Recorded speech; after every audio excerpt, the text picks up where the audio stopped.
Welcome to Rewiring Health. This podcast is for those of you who have an eating disorder, chronic pain, or both. In this channel, we'll dive deep into inspirational stories of those who have healed from both and also get into the mind-body connection and how we can heal the mind through the body and also heal the body through the mind.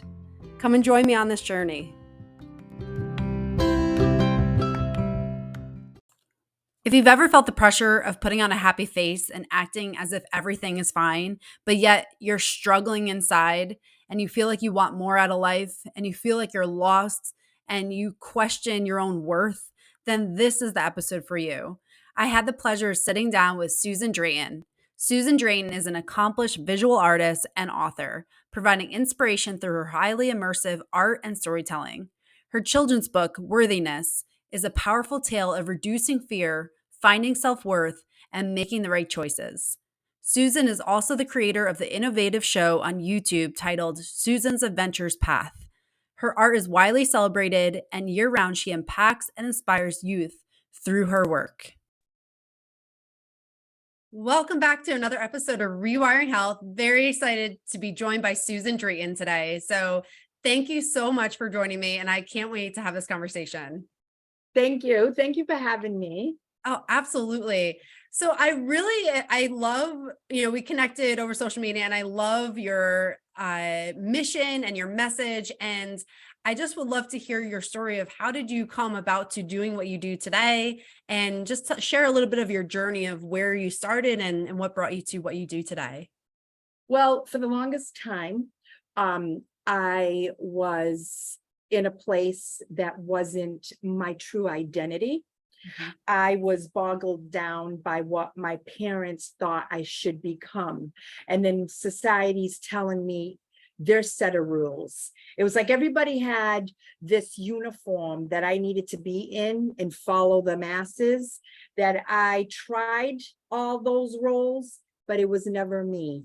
And I was also seeking love outside of me. But at the time, I didn't know that. Okay, if you can imagine that. Yeah. And so with a set of core values of rules of society, and then your family dynamic, which is totally something different. That's a whole separate show that we can dive into. They have their own core beliefs. And then if there's religion poured into it, well, hey, that rules the rules to a certain extent. Not that it's a bad thing, but growing up, you're being shaped, you're being molded. I was always in the survival mode. Always in the survival mode. My parents are still alive, but I have a father that is very free spirit and is not afraid to tackle the goals, not afraid to go after, take risks. My mother is always in the cautious. And if it ain't cautious, it's extremely fear. She didn't have the support system that she needed when I was growing up. They originally were born in the Azores, and they decided to come and build a life here in America. So you could only imagine, talk about a risk, talk about leaving your comfort zone. So, here are these two grown adults, and here I am, and so with all of that, I then was thrown into working with human services field, which I felt right at home, because energetically, I understood them. I understood what they were lacking. I understood a little bit of compassion and a little bit of patience, but working with them, I always sat with them and said, what is it that you want to do with your life? And these are people that always had either some kind of a capacity of intellectual abilities to the physical abilities. But I always told them everything is possible, but I did it through the actions. We can take the courses, the lessons, certifications, this, that, and the other. In the midst of all of this in my adulthood, they taught me patience. They taught me that it can be done. but I wasn't happy. Mhm. And I was in a relationship that was met at the level of when I was a whole different person. So as I'm evolving, my partner is not evolving. So I had to make a decision. And it wasn't an easy one, but it needed to happen. Once that did, but I'm going to back it up. What I was doing was my art. As a child, I was always an artist, and my parents were always telling me, you're going to go to art school, you're going to do this. Like they always were saying, we're going to support you, we're going to support you. The words sounded beautiful. The action, oh, there just wasn't there. Mhm. Okay, so you could just imagine the disappointments that I had. Mhm. So that formed a different kind of level of trust, but it was lack of. Mhm. Okay. I always had those, okay, I'm going to have to do it myself. Survival mode, the warrior mode. And it was like, you can't trust everybody because they say one thing, do another. When is this going to happen? But I'm supposed to reach out. I can't do this all on my own, but who am I supposed to trust? I couldn't trust anybody because I didn't know how to trust myself.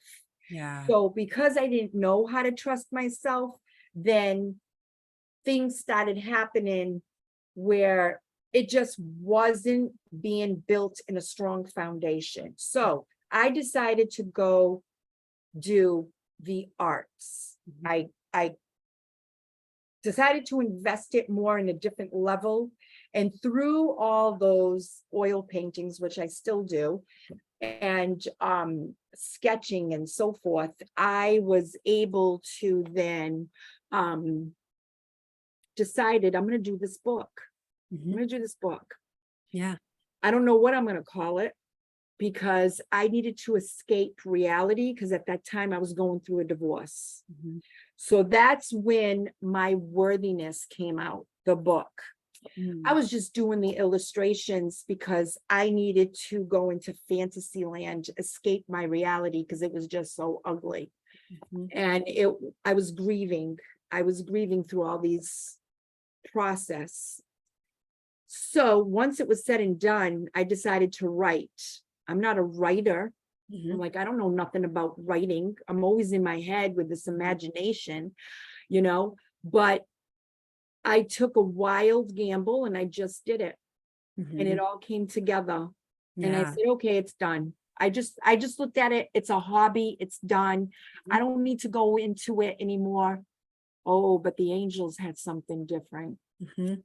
So my divorce now is completed.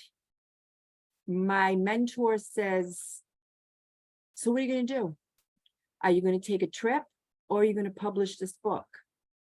And I just looked at her. I said, what? She's like, what are you going to do? You can take a trip anytime you want. I Mhm. said, well, that's true. So I said, okay, I need to do some research. So I started to asking the angels, okay, how am I going to do this? I don't know nothing about this. How am I going to do this?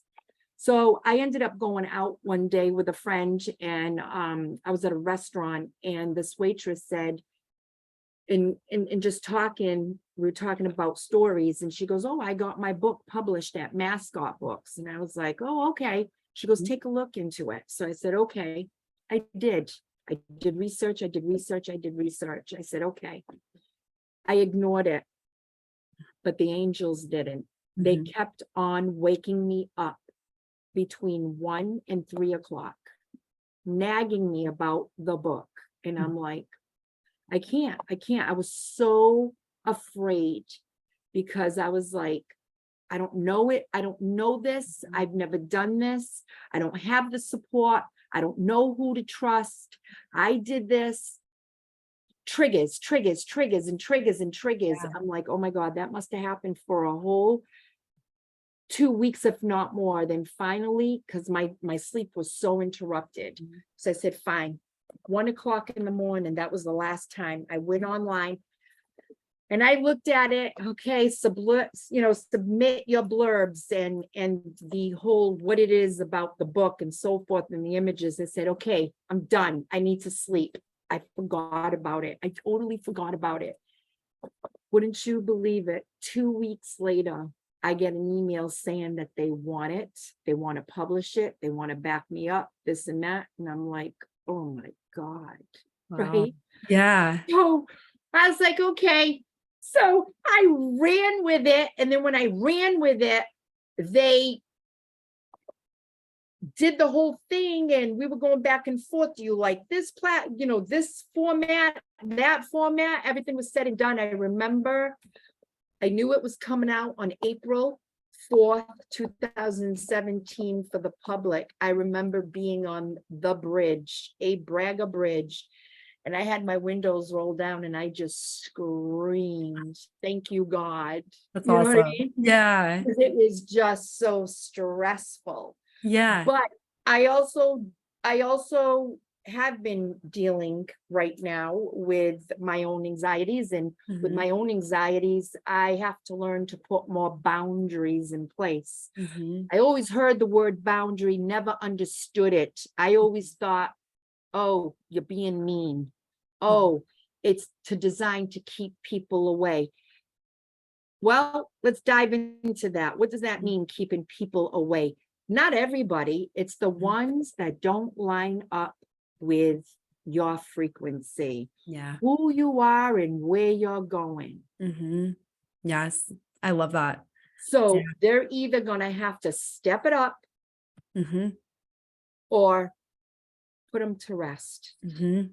Yes. And I've had to, and I still do, had to let go of a lot of people that I thought that had my back, Mhm. but they just loved just being in the energy of my company. And that's Mhm. sacred. My Mhm. energy, my time is sacred. And Mhm. it's not that I am above anyone, it's that I don't want to be in the survival mode anymore. Mhm. I want to be in that God flow Mhm. where I know who I am to the core. I'm Yeah. not ashamed of the quirkiness of who I am Mhm. or the parts that I'm still working on, because it needs to still be worked on, and it's not having a time frame on it. Mhm. It's going as you can handle those triggers, because Mhm. those triggers are powerful, that it can spiral you right back into those codependencies, whatever Mhm. those codependencies are.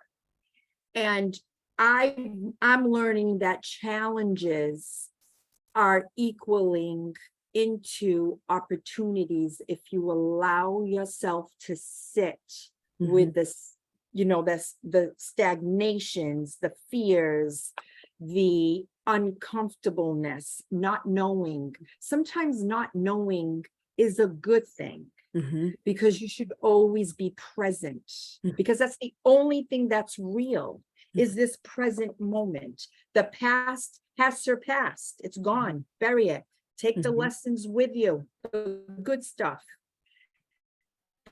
Those are your tools. Yes, you may Mhm. manifest, but you can't get so far ahead into the future because it hasn't manifested. You got Mhm. to be in that present moment at all times. Now, the question becomes, how do you stick to the authenticity of who you are and who you're still becoming?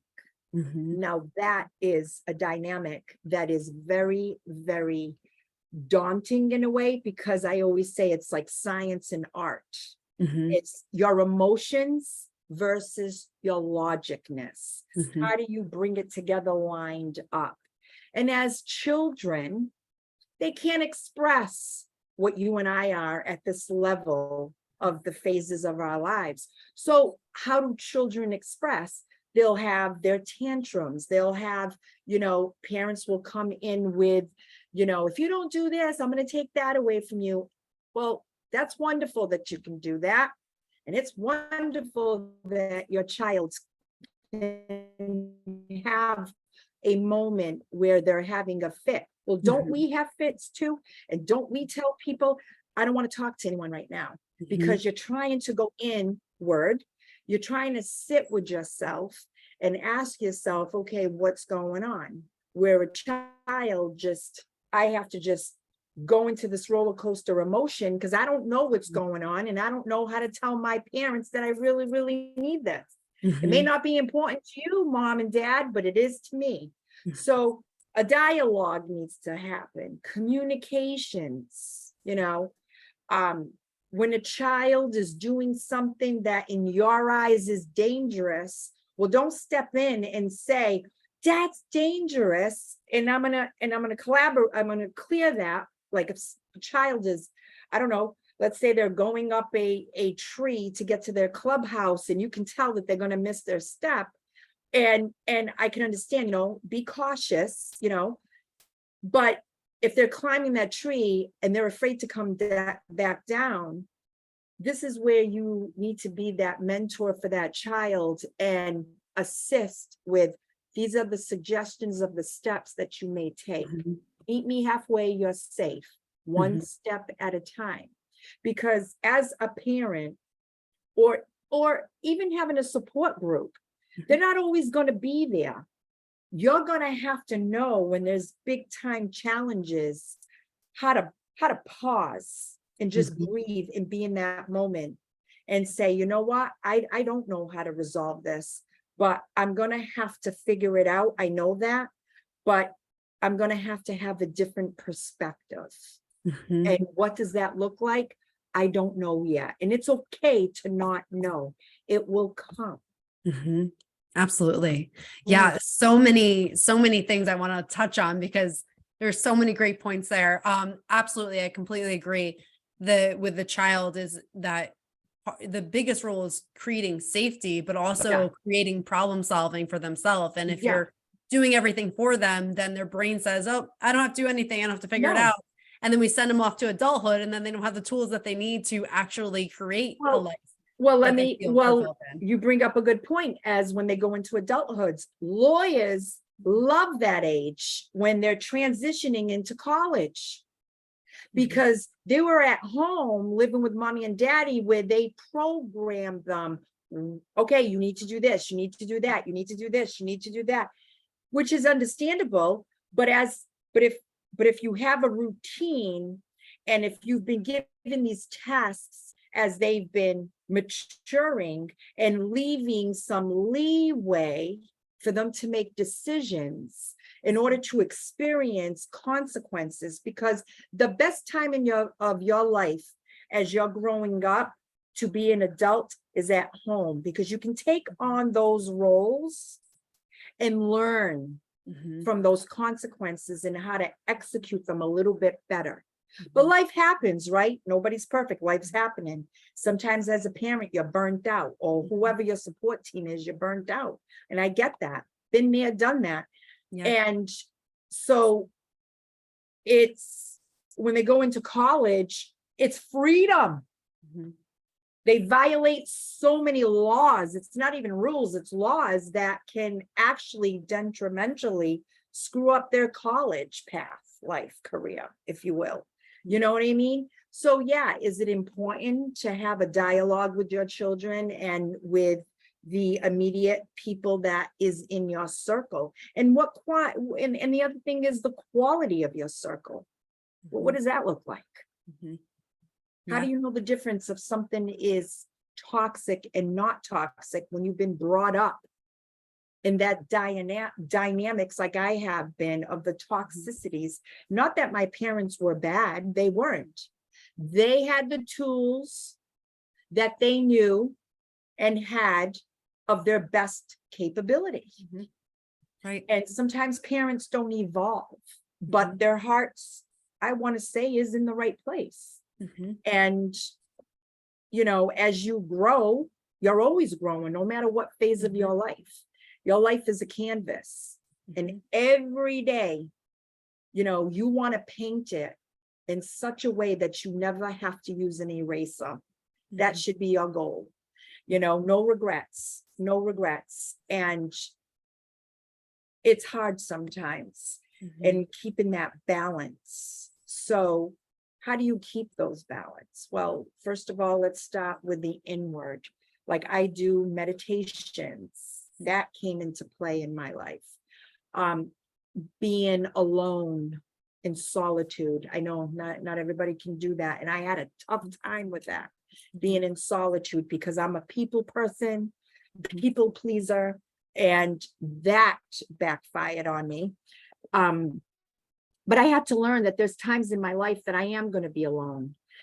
And it's not meaning I don't have my friends and the ones that I love in my family. That's not what that means. What it means is I need to just recharge my batteries, rather that be a hike or a swim or go to the gym or painting or writing, whatever it is, yoga, eating better to elevate your energy force. You know, life is sacred. You're sacred. There's only one of you. You came here with a purpose. No one knows what those DNA spiritual gifts are other than you. It was designed that way.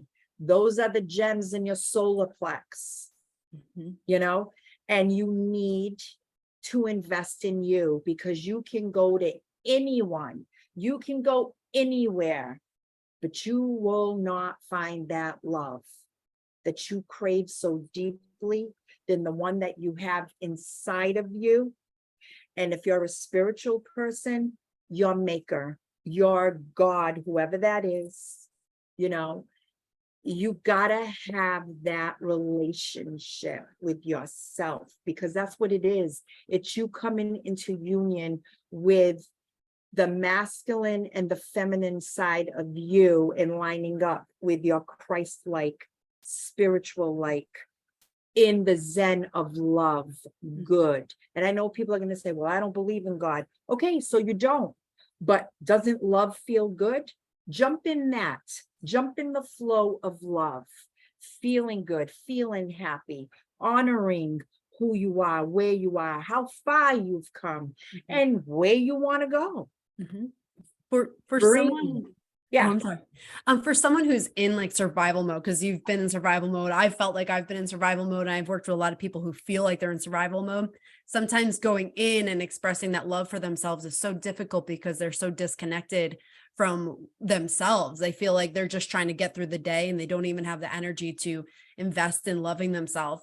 Where would you recommend someone starting to dive into that deeper so they can start experiencing that love for themselves and start getting their energies up to a level where they are evolving and not staying stagnant?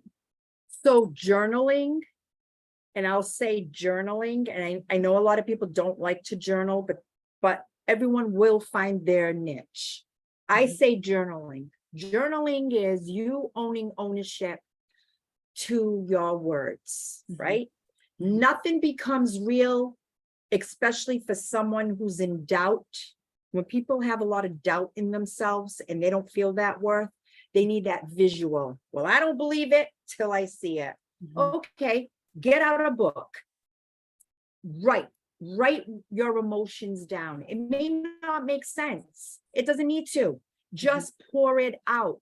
When you're ready, go back, you look at it. It's going to visually help you connect with your emotions. Okay, what is this all about? Ask the what, where, when, why that happened. Okay, why did you feel that? Was there a miscommunication? Was, you know, what was going on in your life that you didn't foresee? What was distracting you? What do you need to be more mindful of? You know, it's accountability. Because in the beginning, you're thinking, oh my God, look what they did to me. They did to me. 9 times out of 10, it's not happening to you, it's happening for you. And in today's society, which really makes me really livid, is people are and have been more so now, I find, my opinion, they take the verbiage and they put a spin on it. Oh, that's not what that means. No, that is what that means. When you want to get to know somebody, you mean you want to get to know somebody. You're not going to distance yourself from that person. You don't do the opposite, right? And today's verbiage doesn't mean what it once used to mean.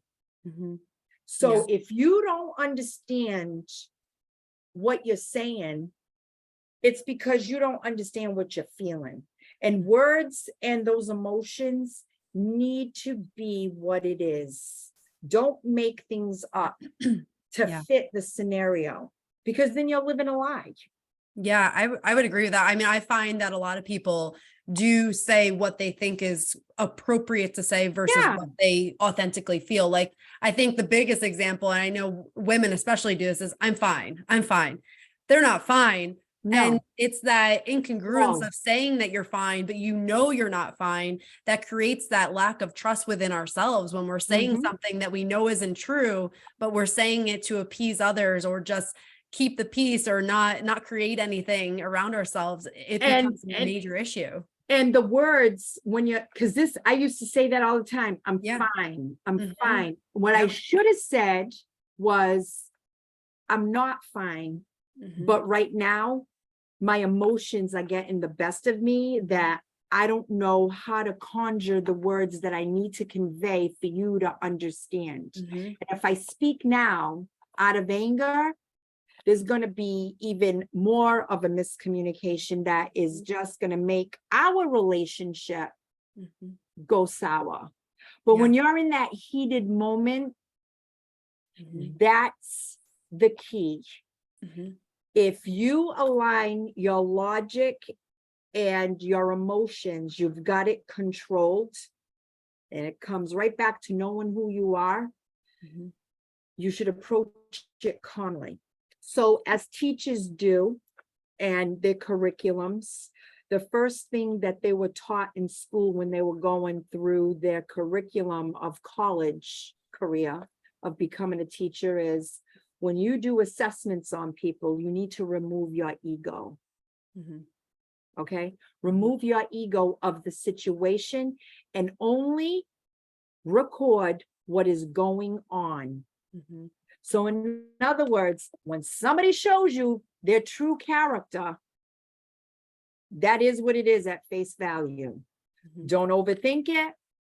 Don't overanalyze it, because that's what a lot of people do. You know, they overthink it, this, that, and the other, and it becomes, you end up staying in that situation a lot longer than what you didn't need to. Yeah, I think that's a big issue. And I think a lot of people see it through their own lens. Yeah. So if someone says something, but if you always say something that isn't always authentic to what you actually feel, then you perceive other people to be doing the same thing. Yes. And then it's like, what's true? And then it becomes this whole complex situation where you can't really trust what you're saying because you're just trying to put on a face for survival. And then now you're looking at life through the same lens as if everybody else was doing the same thing. And then you feel like you can't trust others to be authentic, and it becomes a mess. And it does. And for me, I always thought people were like me. I always thought people wanted to overgive. I thought people would just do things because it's the right thing to do with integrity, no matter if they're in front of you or behind you. So that was a lesson I had to learn, that no one's like you. Why are you thinking that way? Well, because I don't know what else to compare it to, you know? But the key factor to it is supporting yourself emotionally the best way that you can, having friends, quality even acquaintances. You're gonna know.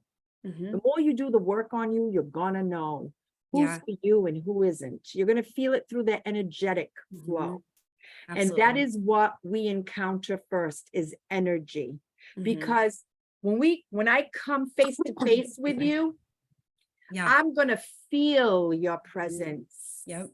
Then my brain is going to process my emotions, where I think society has it the other way. It's what I saw. No, it's what you felt. The difference. It's what you felt first, because then your brain caught up with it. And I would agree with that. Yeah. And I think the more work you do on yourself and the more you can understand yourself, the more you can feel the presence of other people, the more you can Yeah, understand the energies and who is bringing you up versus who is draining you. And then you can start exactly. setting those boundaries. And I think boundaries, like you talked before, they're very difficult for people because especially if you're a people pleaser, you don't want to disappoint anybody. But when you No, start putting your own work into yourself, you recognize that you're worth more than allowing somebody to take the most precious asset you have, which is your energy. And then it automatically becomes a little easier to say, no, I'm not allowing you to drain what I've worked so yeah, hard to accomplish. exactly. Hmm. Exactly. And energy is your peace. Yes. Energy, your energy is your peace. Hmm. And when that is so disturbed in so many levels, it throws you off Yeah. emotionally. And then you start struggling. And then Mhm. before you know it, it starts dwindling into the other aspects of your life, whether Mhm. it be your career, your finances, your other relationships, Mhm. your home environment. Then you start with the inner body, which Mhm. your health is going down the tubes. Mhm. Exactly. Yeah, We're all absolutely. energetic. We're all energetic beings. Absolutely. And one thing going off of that, adding on to that, because I completely agree with you. One thing I've experienced from a lot of people I've worked with is that they worry so much about how their dysregulation and their emotional turmoil is impacting their kids because their kids are soaking in everything they're seeing and hearing from their parents. So they worry about, if I'm in such a place of turmoil, what am I doing to my children? So what would you say to those people in that relationship? Because that very much is the case in many cases where children are learning behaviors from their parents. Well, I'm going to tell you what I did. Mhm. I thought by having my children not seeing what was going on between, my ex-husband and I Mhm. thought that was a protection, Mhm. that when I decided to divorce him, Mhm. you know, they were perplexed, not understanding why. Mhm. They didn't see his true colors of who he was, because I always, wanted them to have a safe place at home. So I was masking a lot of things, hiding a lot of things about, their dad. And so they really didn't know who their dad really was, in a Mhm. sense, because I got to keep the peace. I Mhm. don't, my kids, I want them to have a wholesome, life in the home. When by doing that, it was the wrong thing. Mhm. But in at the time, I thought it was the right thing. So for me, it's conversation. Mhm. If you're going to have an argument or what have you, obviously, please don't do that in front of your children. They don't need to see that. But like, if you know you're not doing well, like I always used to tell because my daughter used to say this to me all the time: I don't want to be nothing like you. Mhm. And one day I said to her, I'm glad, because I don't want you to be like me. I want you to be better. I Mhm. want you to be better than me. Mhm. And with my children, I was not perfect. There's no such thing as perfectness, Mhm. because you got to understand, as a parent, you going back to you, it's that lens, that Mhm. one-sided lens. I'm the giver. Now the receiver is going to interpret something totally different. Mhm. So I I'm sure they're going to look at it and tell you something different about me, how that felt, how that impacted them, Mhm. you know, and so I had to talk to them a lot, and just give them different perspectives. Mhm. And at the end, they have to come down, with their conclusion. But conversation is the key, Mhm. and always giving your children, your loved ones, that leeway to be vulnerable. Mhm. Yeah, absolutely. I love that. Yeah, I completely agree. I think giving that openness of communication is so key because sometimes I find that like I look back in my childhood too, and sometimes emotions were not really open. You weren't just, it was kind of like, everything's okay, and kind of shutter it. And it makes it very, very confusing for a child to be like, I feel something's not okay, but we're not really talking about it. So Yeah. what is it? So I love that. And just keeping the communication open and allowing both sides, like, to, express, I'm feeling this way, you're feeling this way. How can we kind of understand each other better? And I think that's a great way to approach it. Yeah. And I think what's hard is the ego, keeping Hmm. the ego in check, because Yeah. as parents, I know better than you. I Hmm. paid for all of your stuff. Hmm. That little control comes out, Yeah. and the kid senses it. What do? They clam up. Oh, I'm just going to do what she says to keep the peace. So you're Hmm. not really resolving. Right. You know, both parties, whatever the parties, need to be vulnerable. Now, me growing up, you know, my parents, like I said, they relocated here to the United States. So now there's a barrier, an English barrier. They have to learn the English, they have to learn the new laws, the way of living in our countries here. So I had to live between both worlds, Hmm. two sets of different rules. Hmm. So when I went home, I wasn't really allowed to speak to speak English. It was Portuguese. That was my native language. That was my first language. And not only that, but all of a sudden I was forced to get out of childhood real quick into adulthood. I mean, they wanted me to resolve things that took a mindset of an adult. I'm like, I don't know what this is. I don't know what this means. What do you mean you don't know what this means? You go to school and you are learning English. I'm like, we're not talking about this subject. We're Yeah. talking about history. We're Hmm. talking about math, basic math.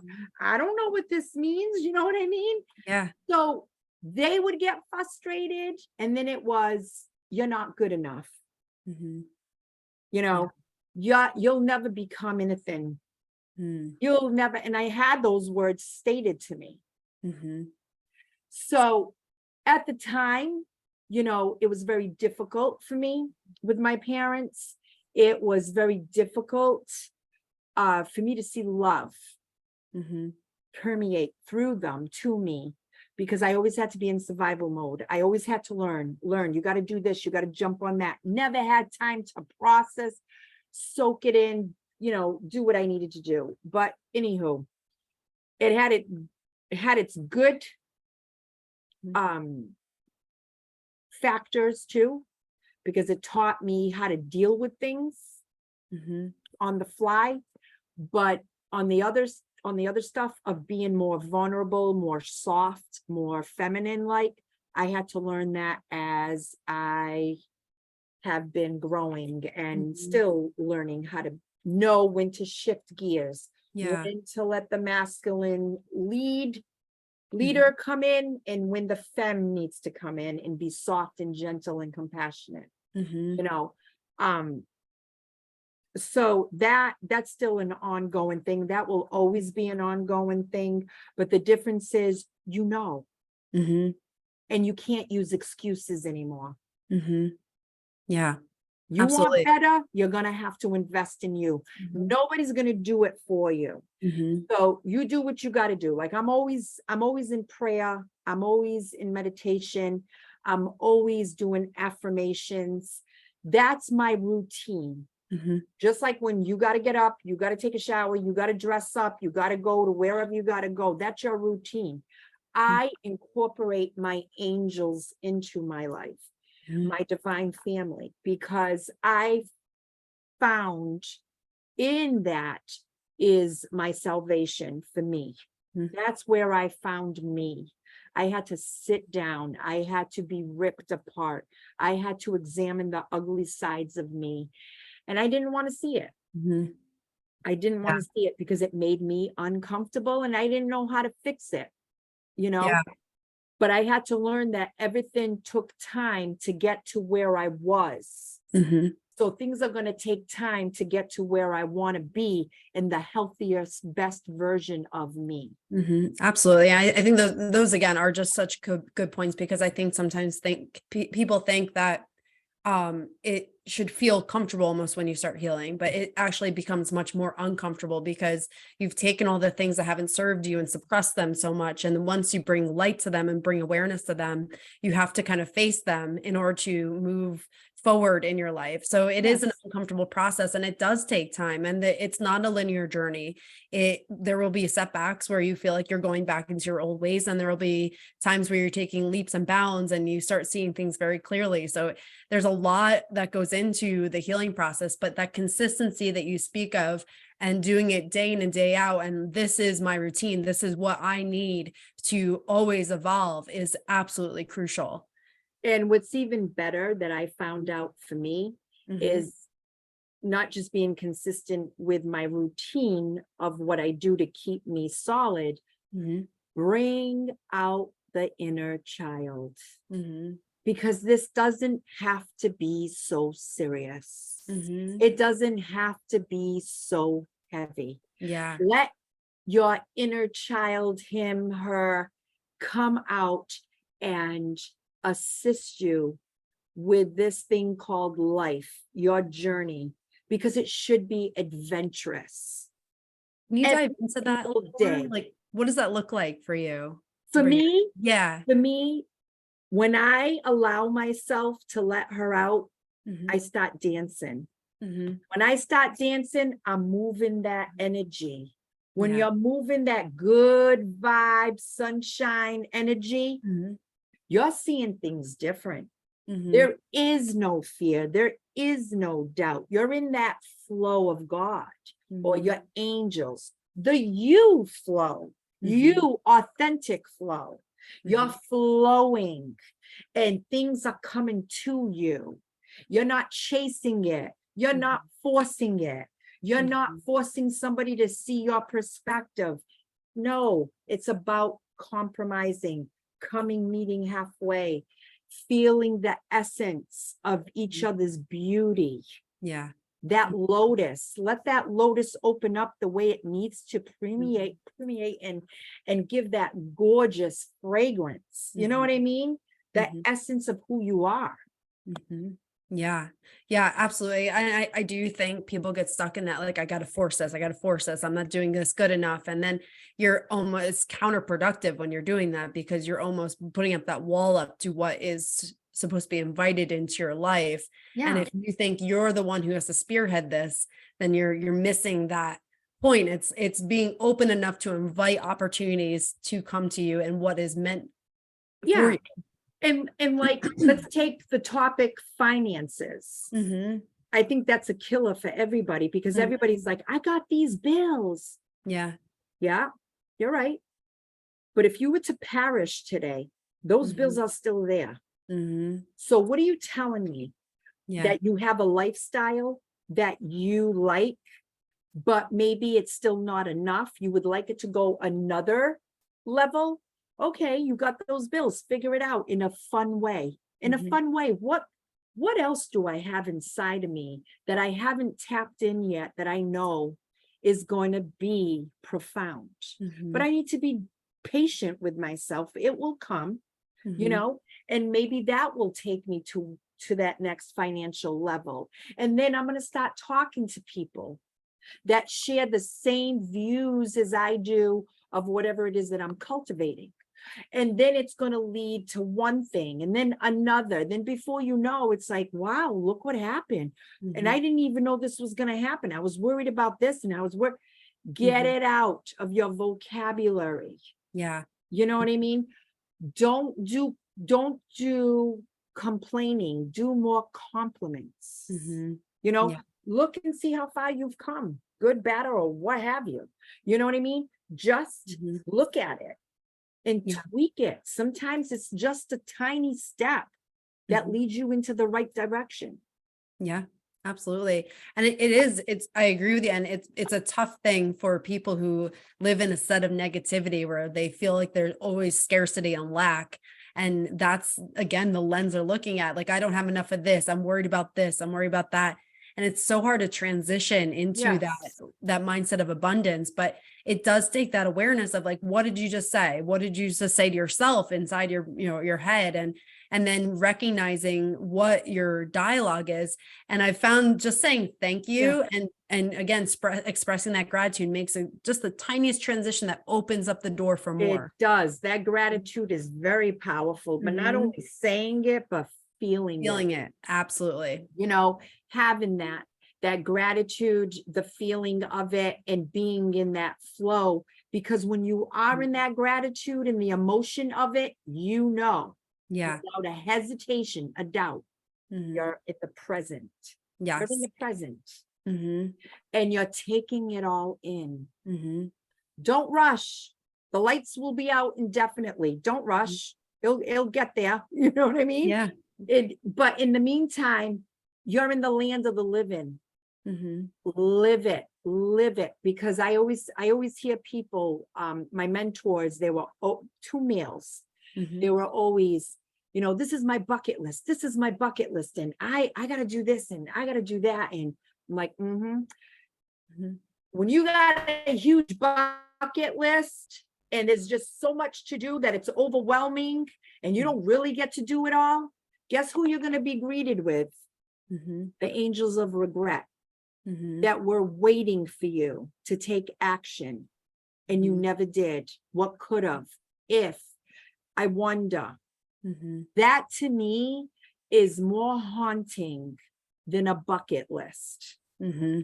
Yes. Yeah. Action is everything. It really Yes. is.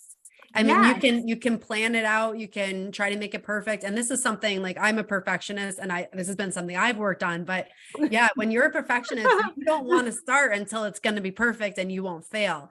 So it's a really tough thing to take action. But this for me has been the biggest gift is just do it scared. Do it. Yes. Figure it out. If you fail, Yeah. you're going to learn a heck of a lot more than trying to be perfect. And it does. It makes all the difference in every single aspect of life. Of just take action, even if it's Yes. imperfect. And that's what I've been learning all along, that Yeah. because I'm a perfectionist, Mm-hmm. this got to be perfect because I ain't going to show Yeah. it without it being perfect. And it's like, it triggers me even when I do interviews and stuff. It's like, oh my God, what if my words don't come out? What if this? What if Yeah. that? It's like, I get into a point that I'm just like, you know what? Yeah. It is what it is. Let it go. You know what I Yeah. mean? Just go slow, Yep. slow and steady. So I'm always picturing the turtle. I gotta be the turtle. Just Yep. go slow. Yeah. It's still beautiful. Just flow in that rhythm, Yeah, exactly. Which is can be hard for some of us in the north, New England and middle states here, for sure. Yeah. One thing too is like going back to what you were saying before, because that just reminded me of what you were talking about before, is like there's such a difference between should I and how can I. And when you were talking about publishing your book and making that transition, that you had that like eye-opening of like, all right, I should I, and when you're waking up with the anxiety, and then you got to the point where like, all right, how can I? And that transition is huge because it opens your brain up to figuring things out. That's your problem solving versus like, should I take action? You're not going to do anything if you're asking yourself that. But it's also the Yeah. verbiage. Did you see Yeah. how you just said what you stated? Yep. It's the verbiage. Mm-hmm. You Yeah. know, once I started flipping the verbiage Mm-hmm. and I started asking the angels, I need help. I can't do this on my own. I've never done this. I don't even know where to go and how to start this. Yeah. When I released, so you want to be connected, but you want to detach. Mm-hmm. And what does that mean? That doesn't mean you being cold. Mm-hmm. It just means don't control it. Mm-hmm. Don't obsess over it. Just as if you're in a restaurant, you put in the order, Yeah. right? Your waitress, you don't know your waitress. You don't know what he or she does and this, that, and the third, but oh my God, you just put a huge order the way you like it. Yeah. And you're expecting it to come back the way you placed it. Mm-hmm. Are you hopping on that waitress? Did you get it the right way that I wanted it? When is it coming out? Is it at a certain temperature? Okay, where am I in the ticket line? How far is long and how long is far? And you know what I mean? You don't do that. Yeah. You're connected, but you detached. Yep. It's coming. So let's talk. Let's talk. How was your day? How did it go? And da, da, da, da. And then all of a sudden it's here. Yep. Well, it's the same thing with your life. You got Approach it yeah. as if you're with a waitress. You got to treat it like a crock pot. Set it and forget it. Exactly. That's right. It's Yes. true because again, and going back to that perfectionism, this is a hard thing, and this is something I'm still evolving into. Is Me not trying to too. control everything because Yes. you feel like you're trying to hold down. Like I always equate it to like thinking back like Vegas Vacation. I don't know if you've seen that, but the Hoover Dam has all the holes in it, and he Yes. pokes the one with his finger, and then he gets the other one the bubble gum, Yes. and then another hole opens up, and it's like you feel like that's how you're living your life. You're just trying to plug all these holes, but you're only one person. And it's like, you're going to feel overwhelmed, but it's like, it's true. If you just set the intention, you take the action that you have available to you, and then you just let things work out, it tends to work out much, much better than if you could ever control every aspect of it, which you can never do. Yes. So, Because we all have the tools and the knowing how and the skill sets. Use it till you are still learning and mastering the next, and have those people come in that you do trust, and maybe you don't trust, but you're not going to know until you just let it be, because you just don't know what's going to come and surface and transpire.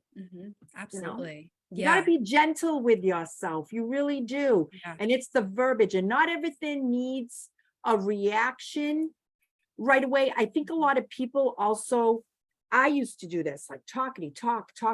It's like, knock it off. Part of communication is listening exactly, and processing. So let the people talk, you know, and just listen and just check in and say, okay, this is what I heard. And this is what I picked up. Is it correct? Is it accurate? And then respond with something intelligent. Yeah, because absolutely. words are powerful. They are. Words are powerful. Yeah. And I think people downplay them a lot because it's the words, not only to what you say to other people, that stick. I mean, I'm sure everyone listening right now can think of something that was said to them in their childhood that stuck with them. And you replay over and over and over again. I know I can think of many things that were said to me, and I'm like, man, so that's just how powerful words are. I mean, we can't remember what we did on a Wednesday, when we were 5, but we can remember that specific sentence that was said to us at that time that made us feel a certain way. And that's science. I mean, it all starts with a thought. It starts with words, starts with thoughts. We process that, we attach emotion to it. And then when we embed that into our body over and over and over again, it becomes us. And those are all those messages that we live with throughout our life until we bring awareness to that again, to change that dialogue. So it's absolutely important that we speak to ourselves and speak to others in a way that we give each other grace, and that we allow for us to all be human and allow for us all to grow and evolve. And I think that's absolutely important. And what also is important is mental health. Okay. Absolutely. There are companies that say, you got vacation time, you got sick time. Sometimes you need to take that time out, because you can't operate on empty. You just can't. You're not going to be fruitful. You're not going to win in anything. Nothing is going to be profound if you keep on running on low batteries. You're not going to let your cell phone die, right? You're always going to recharge it. So why don't you do the same thing for you? Yeah, absolutely. And I do think a lot of times that comes from people attaching their worthiness to their productivity. And people think they're only worthy when they're productive. And that is a really tough, I mean, I've been there, and it's a really tough place to, I still evolving out of that, but it's a really tough place to be, where you feel like, unless I'm adding to something or accomplishing something, I'm not worthy. And that's a really tough place to feel like you're only worthy when you actually produce things or accomplish things. So I think that's the driving force for many people to continue to work hard and not ever give themselves a break, because that then is attached to how worthy they are. It's a really tough place to be in. Yeah. Yeah. It is. But,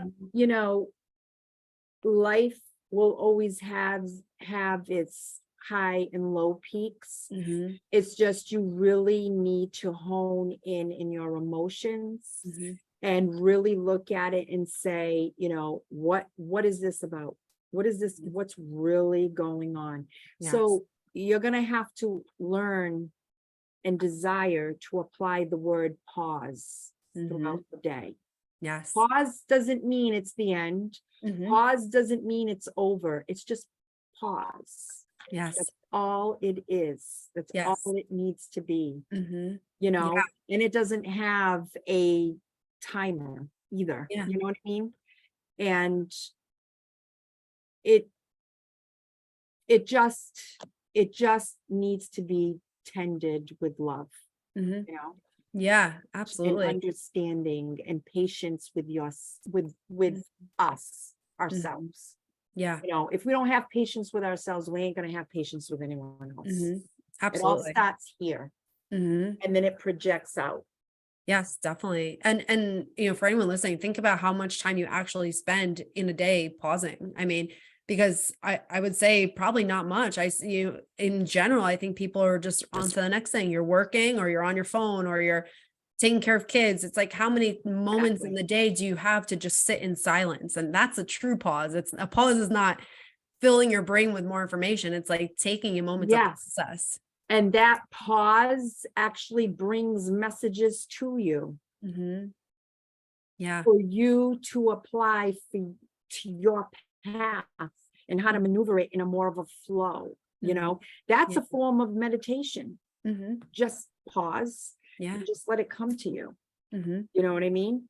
Yeah. Um, yeah, I just think we're programmed to assume that, we live to work instead Hmm. of work to live. Yeah, I agree. Yeah. And you can see it, and I think it's only getting worse. And I think that's why that becomes very much a big contributor to the root cause of why so many people are, I think developing health issues, developing mental health Yes. issues, Yes. developing this just really tough place of living because we're human. And I think a lot of times society forgets that and people themselves forget that they don't even give themselves enough grace to give themselves a moment to stop for a moment, stop and Yeah. not continue. Well, like with technology, it's going at a rapid speed and we want to catch Yeah. up to it when it's supposed to be, no, it's there, Hmm. but you still need to learn how to pause, when to jump in it, Hmm. when to jump out of it, and you're not missing anything. You're Right. really not. You Mhm. you still need to tend to your garden, Yeah. Hmm. you know. Yeah, it's nice to see what your friends are doing. Your acquaintances is what I call it. It's more of Yeah. an acquaintances. Hmm. They're not really your true friends. Um, so really, what are you missing out on? I don't know. Yeah. Yeah. You know what I mean? It's informational. Yeah, I agree it is. It's helped me a lot. I'm not going to deny that. Yeah. I've made a lot of connections, but I also need to deplug and I need to go be a human, Hmm. Right. and just really savor who I am and Mhm. just love the beauty that I bring to myself Yeah. and just radiate that love. Yeah, it's very easy to get lost in the mix, especially when you're Yeah. always plugged into people and it's those energy zappers, this comparison, criticism, Yes. it's all those things Yes. that destroy our energy that if Yeah. the more we're online, it's like, I agree. There's a lot of great resources, a lot of great support systems on there. But Yes. if you are filling your brain with the things that are zapping you, and that itself can become very addictive, even though it's not serving you Hmm. because your brain starts wanting more and more and more of that because it is that survival mode and that's all it knows and it's comfortable even though it's not moving in a good direction. So it is learning to detach from that and learning to feel what authentically feels right for you and moves you into a place of peace and joy rather than feeling like you're always on the go. And So I truly believe too, the support system is mhm. really important. You Yes. know, people have a tendency, and I do too. Oh, I love you. I love you. Mhm. Okay, that's great. Mhm. but there's a lot of love languages. And for me, the one that is the most sexiest one is the one that your friends, your family, whoever you have in your life that shows up in Mhm. the worst case scenario of the moment in your timeline. Yeah. Don't ask any questions. They just dive in, beginning, middle, and end, and they've got your back. Now Yeah. that's a big I love you. Mhm. Yeah. And that's that action. Actions are more. Exactly. Mhm. Yeah. Exactly. Yep. Exactly. I love it. That to me is the biggest I love you from the Mhm. heart, is that Yeah. action. You got my back, I got yours. No Mhm. questions asked. Yeah. Talk about it afterwards if you want to. If not, that's okay.